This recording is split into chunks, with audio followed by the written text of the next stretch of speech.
to go down and we're going to be picking some things. We'll go down that way and look and see what's ready for us, okay? And these are sweet potatoes. They're not ready yet. They got beautiful flowers. Yep, this is the path right here. There you go. This is all for you. You know, we're doing this so you guys can learn how to grow things so that, well, you wouldn't have to travel 40 minutes to the grocery store if you could get everything you wanted right here, right? Whoa, there's more of them! Oh my God. We got probably about 40, 50 pounds already, you guys. There's quite a few under there. Keep going. Kane, just get them all out. Wherever we go, there's always going to be something exciting that we don't know anything about. And, you know, especially when you're outside. When you're outside, there's so much to learn. Watch for the puddle. Round the puddle. You can walk on the wood chips. It's okay. I thought they were going to build a swimming pool here. That's where we're going to gather when we gather in big groups. Find a seat. Remember, we find a leaf on the rug. Any leaf you want. All right, class, we're going to start today by doing our spirit calling song.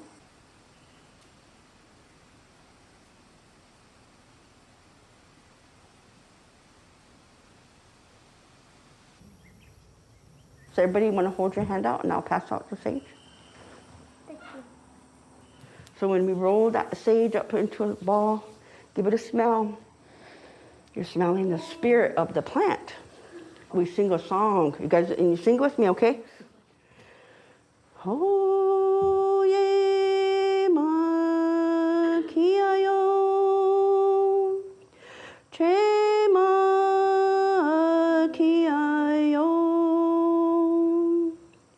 oh, ye ma. I'm absolutely thrilled about what the school's doing.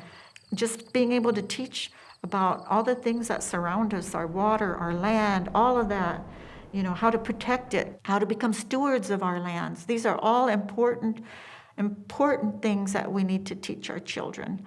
We have our new outdoor classroom. That's a real opportunity for our young ones to start learning about planting and things like that too.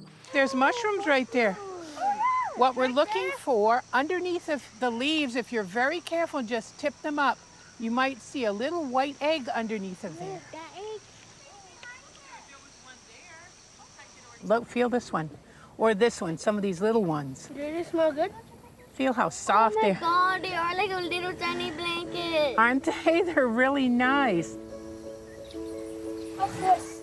That is a mullein plant, and it's medicine for like when you're sick and you have a cold. Our ancestors used to use it when they were sick, but it's like an old grandpa. Say thank you, Grandpa, for giving us medicine. Mm-hmm. Yeah.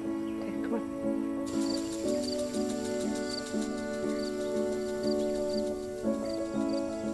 on. Traditionally, our elders and our ancestors, they dried food after we have the harvest. They would dry food and they would spend probably a good month or so drying the food and preparing it for winter so it will last them through the whole winter. But because of modern day, we have something like this. It's called a food dehydrator. And you remember how big those squash were? After I dehydrated it, look how small they got. What are those? The squash. That squash. Who likes to eat squash? Anybody? See, traditionally, this would be part of our diet. We would eat this all the time. But because of what happened to us in the past, and we lost our food sovereignty and our food systems, remember we talk about that all the time, and the food that we eat now, it makes us sick. So part of this class and part of teaching you guys is that we try to get this food, this healthy food that we've grown on Omaha land by Omaha people back into our diet so that we can be healthy and happy and live a good life and be strong. And we can live a long time. So, I don't know, you guys, who's brave enough to try to taste one? Okay, come on. You don't have to, just taste it.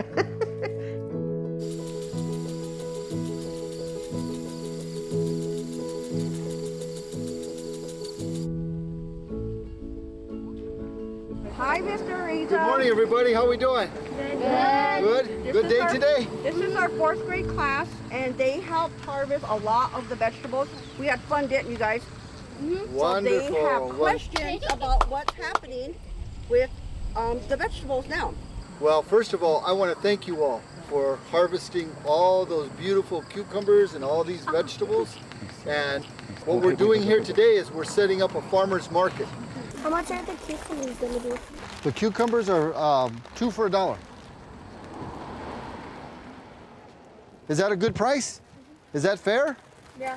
You know what? We don't want to price our vegetables so high that the community says, no, I don't want to buy those. That's too expensive.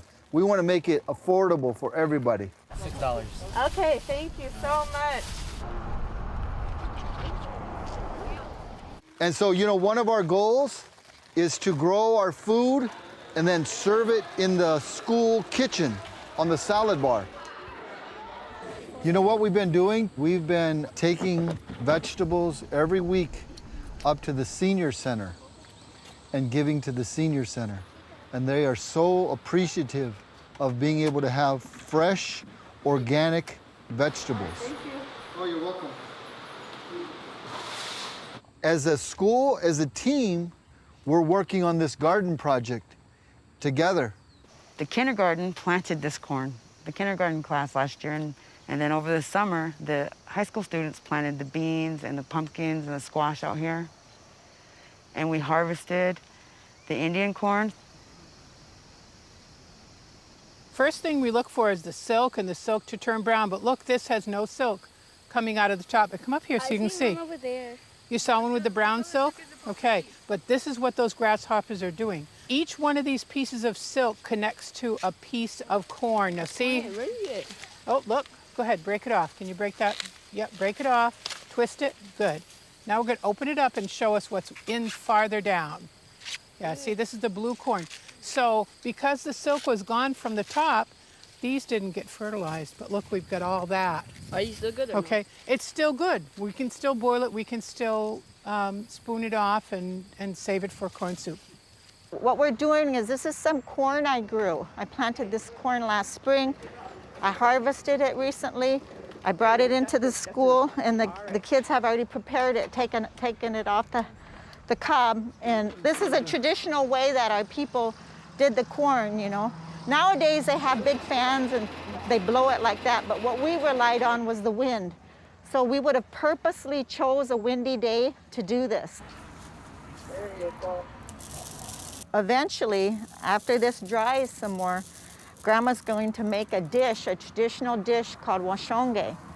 It's like a corn mush dish. And when she makes that, we'll come and get you guys so you can help make it. Yeah, and then we'll eat it. It's a real prized food. Not too many people make it these days, so. When we start something, Grandpa Rufus was out here and he blessed the 4 directions. When we harvested, we took a basket of food. It had Indian corn, and we presented it to Grandpa Rufus, Grandma Pat, and Grandpa Clifford this morning. On behalf of the staff and the students, we want to express our appreciation for all the wonderful, beautiful teachings that you provided us, and the prayers that you've provided made this possible, made a bountiful harvest. We're honoring you today for helping us.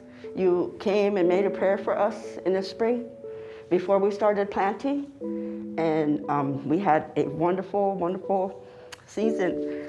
The students learned a lot, and I had a lot of personal growth, respecting Mother Nature, respecting the teachers. I want to honor you and thank you for being our wisdom keepers and being here for us. Anytime we have a question, you're always there for us.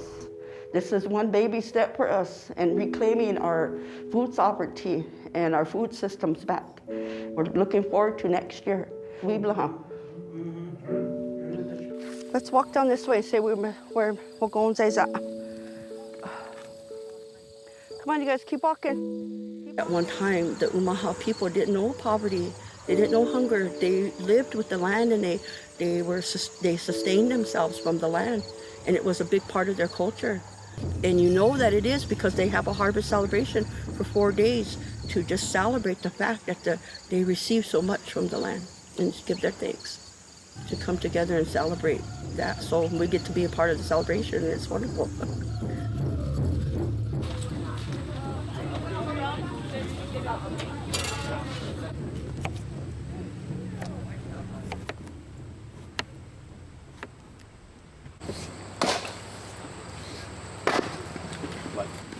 On the boilers? Yeah. You can get those boilers.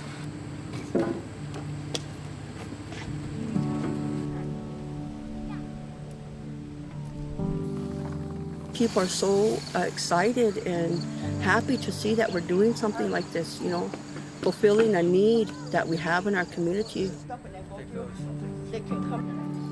This food was grown on Omaha land by Omaha people, and now it's going to go back to them. And it's a dream come true for me, you know.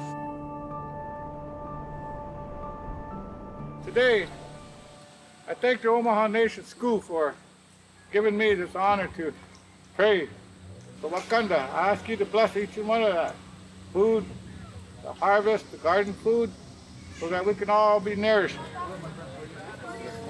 Que Wakanda, Katega, Weebaho.